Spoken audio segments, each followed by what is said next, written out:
ব্রট to you by V-Guard, co-powered by Sensodyne ও ভিমল বলো কথা কেশরী।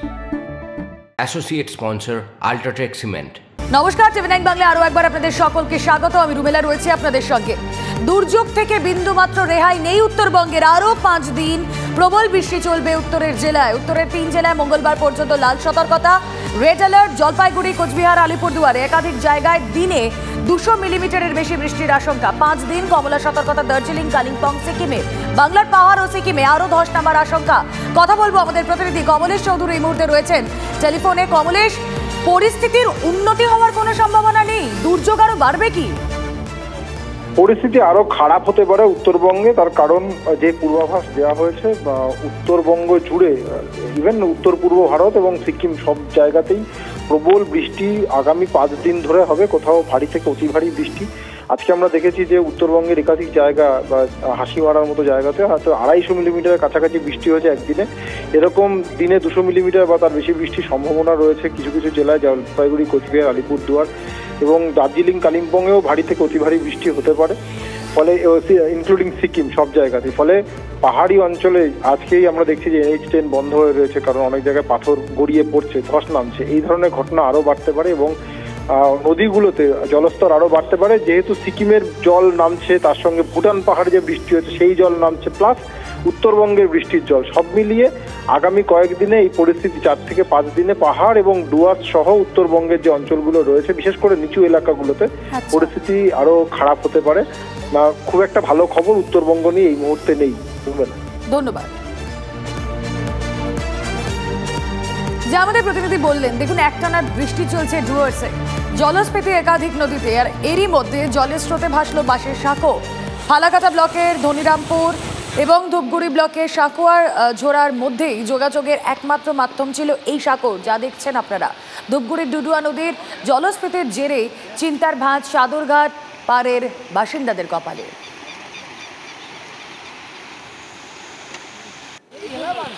সেই ছবি আপনারা দেখছেন। একটানা বৃষ্টি ইতিমধ্যেই ডুয়ার্সে চলছে, জলস্ফীতি একাধিক নদীতে, আর এরই মধ্যে জলের স্রোতে ভাসলো বাঁশের সাঁকো। ছবি আপনারা দেখছেন, যেখানে যোগাযোগ কার্যত বিচ্ছিন্ন হয়ে যাওয়ার জোগাড়। ফালাকাটা ব্লকের ধনিরামপুর এবং ধূপগুড়ি ব্লকের সাঁকোয়ারঝোড়ার মধ্যে যোগাযোগের একমাত্র মাধ্যম ছিল এই সাঁকো। ধূপগুড়ির ডুডুয়া নদীর জলস্ফীতির জেরেই চিন্তার ভাঁজ এই মুহূর্তে সাধুরঘাট পাড়ের বাসিন্দাদের।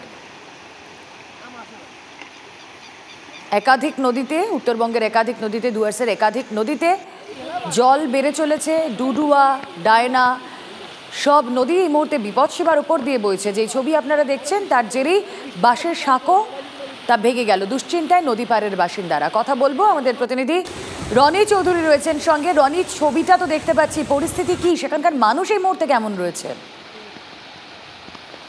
দেখো, এই মুহূর্তে কিন্তু ভয়ঙ্কর অবস্থা এলাকার। কারণ যেমনটা মনে করা হচ্ছিল যে সমতলে বৃষ্টি নেই, হয়তো অবস্থার উন্নতি হবে, কিন্তু তেমনটা নয়। কারণ ভুটান পাহাড়ে এখনো অবিরাম বৃষ্টি চলছে, যার কারণেই কিন্তু সমস্ত নদীগুলিতে জলস্তর বাড়তে শুরু করেছে। জলঢাকা, ডুডুয়া, গিলান্ডি, বামনি সমস্ত নদীতে জলস্তর বাড়তে শুরু করেছে। আর সেই জলের স্রোতে কিন্তু ডুডুয়া নদীর উপরে থাকা বাঁশের সাঁকো জলের স্রোতে কিছুক্ষণ আগেই ভেসে গিয়েছে, এবং যার কারণে কিন্তু 2 গ্রামের মধ্যে রীতিমতো যোগাযোগ বিচ্ছিন্ন হয়ে পড়েছে। আলিপুরদুয়ার জেলার ফালাকাটা ব্লকের ধনিরামপুর 2 গ্রাম পঞ্চায়েত এবং ধূপগুড়ি ব্লকের সাঁকোয়ারঝোড়া 2 গ্রাম পঞ্চায়েতের মাঝে এই বাঁশের সাঁকো ছিল প্রায় 300 মিটার দৈর্ঘ্যের, এবং সেই বাঁশের সাঁকো ভেসে যাওয়ায় এখন পুরোপুরি যোগাযোগ বিচ্ছিন্ন হয়ে পড়েছে। এখন এই 2 এলাকার মানুষকে যদি কোনো কাজে এপার থেকে ওপার যেতে হয়, তাহলে কম করে 20 থেকে 30 কিলোমিটার ঘুর পথে তাদেরকে কিন্তু ধূপগুড়ি শহরে আসতে হবে। অনেক ক্ষেত্রেই ধনিরামপুর গ্রামের মানুষের কিন্তু চাষের উৎপাদিত ফসল তারা বিক্রি করতে ধূপগুড়ি সুপার মার্কেটে এসে থাকেন। এমনকি অসুস্থ হলেও চিকিৎসা করাবার জন্য তাদের ধূপগুড়ি মহকুমা হাসপাতালে আসতে হয়।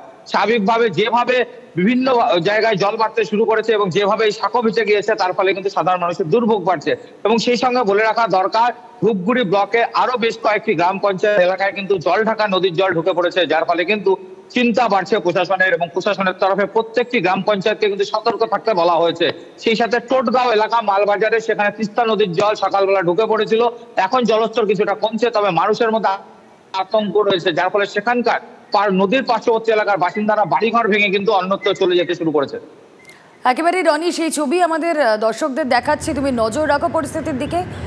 এক্সক্লুসিভ ছবি আপনারা দেখছেন, যেখানে যোগাযোগের এই মাধ্যম সাঁকো, বাঁশের সাঁকো তা জলের তোড়ে কিভাবে ভেসে গেল সেই ছবি আপনারা দেখছেন। জলস্থিতি ইতিমধ্যেই একাধিক নদীতে উত্তরবঙ্গের, ভুটান পাহাড়ে অবিরাম বৃষ্টি, আর তাই ডুয়ার্স এই মুহূর্তে ভাসছে।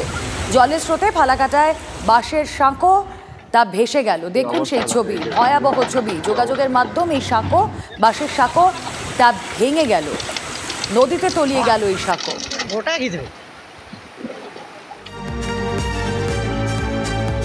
আর এদিকে রাতভর বৃষ্টি, গজলডোবা তিস্তা ব্যারাজ থেকে জল ছাড়া হয়েছে প্রায় 1800 কিউমেক। জল বাড়ছে তিস্তায়, পাশাপাশি আজও জলঢাকা নদীর সংরক্ষিত এবং অসংরক্ষিত এলাকায় জারি করা হয়েছে হলুদ সতর্কতা। তিস্তার মেখলিগঞ্জ থেকে বাংলাদেশ পর্যন্ত এলাকায় জারি হলুদ সতর্কতা। পরিস্থিতির উপর নজর রেখেছে প্রশাসন।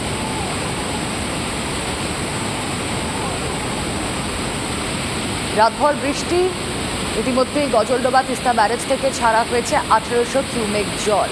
এক্সক্লুসিভ ছবি আপনারা দেখছেন শুধুমাত্র TV9 বাংলায়। বিপদ যে বাড়ছে উত্তরবঙ্গে তার বলার অপেক্ষা রাখে না, ছবি দেখেই স্পষ্ট। সকাল থেকেই জলপাইগুড়িতে মেঘলা আকাশ, বৃষ্টি থামার কোনো নাম নেই। আমাদের প্রতিনিধি কমলেশ চৌধুরী কিছুক্ষণ আগেই যেরকম জানালেন, উত্তরবঙ্গে উত্তরোত্তর বিপদ আরও বাড়বে তার বলার অপেক্ষা রাখে না, এই ছবি বলে দিচ্ছে।